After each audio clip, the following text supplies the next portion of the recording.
Resolvamos un nuevo ejercicio.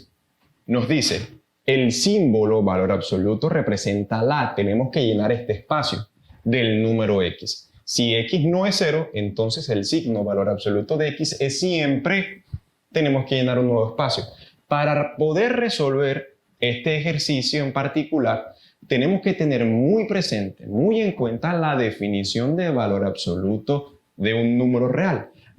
La definición de valor absoluto de un número real nos dice de que, según la definición literal,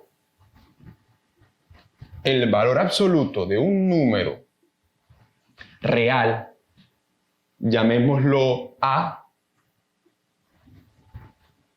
y a su vez escribamos el opuesto por este lado. Esto es la recta real, la representación gráfica vamos a hacer. Esto es de que el valor absoluto de ese número A representa, es la distancia de ese número a 0. La distancia que hay entre ese número y 0 es toda esta parte. Tanto así también para el número positivo.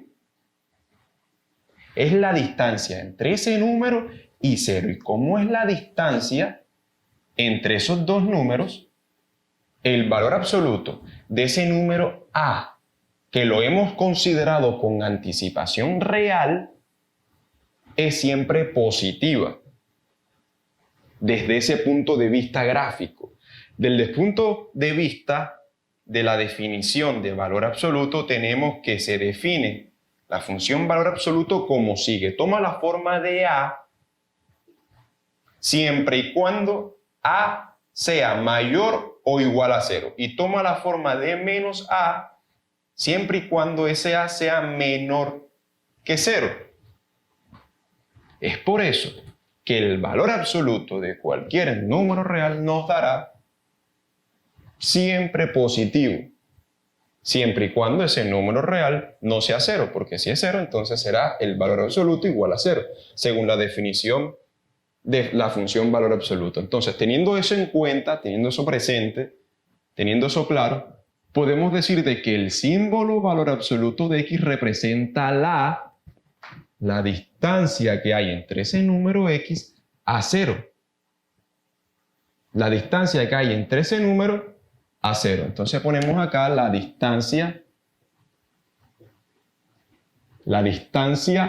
a 0 del número x. Si x no es 0, entonces el signo valor absoluto de x es siempre, el signo es siempre positivo. Positivo. Siempre y cuando ese número x no sea 0. Siempre entonces ese signo será positivo. Veamos esto en un ejemplo para aclararlo un poco. Hallemos el valor absoluto de menos 2 menos 5. ¿A qué será igual el valor absoluto de el resultado de esta operación? Para hallar el valor absoluto de esta operación, primero tenemos que resolver la operación que está dentro de las dos barras. Eso será igual a, escribimos la barra de valor absoluto y resolvemos la operación que está dentro de las dos barras. En este caso tenemos una resta, o como lo queramos ver, una suma entre números negativos. Y resolvámosla. Menos 2 menos 5, o lo que es lo mismo tener menos 2 más menos 5, o lo que sería lo mismo escribir menos 5 menos 2, o lo que sería lo mismo escribir menos 5 más menos 2. Todo esto, gracias a la propiedad conmutativa, es igual a menos 7. Menos 2 menos 5 es igual a menos 7. Esta expresión es igual a esta.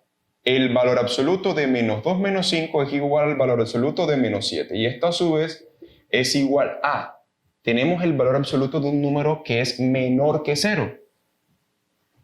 el valor absoluto de un número negativo es menos ese número. En este caso ese número es menos 7. Según recortando la definición de valor absoluto que nos decía, escribámoslo, vamos a escribir por acá, que nos decía que era A siempre y cuando A es mayor o igual a 0. Y que nos decía que tomaba la forma de menos A siempre y cuando ese A sea menor que 0, sea negativo. Para este caso tenemos un A menor que 0. Por lo tanto, la función valor absoluto toma esta forma. Es una función a trozo que se define en partes específicas de su dominio. Como toma esta forma, sería menos ese número. Menos ese número. En este caso, este número es menos 7. Y como es menos ese número, tenemos menos por menos más 7. O lo que es lo mismo escribir 7. Hemos concluido entonces de que el valor absoluto de esta operación nos arrojó un número positivo, real, más 7. De menos 7, ese número pasó a 7, pero eso fue porque hallamos el valor absoluto de ese número. Y ya debemos tener en cuenta qué es el valor absoluto de un número. Es por eso de que ya en esta parte del ejercicio podemos decir ¡Eureka!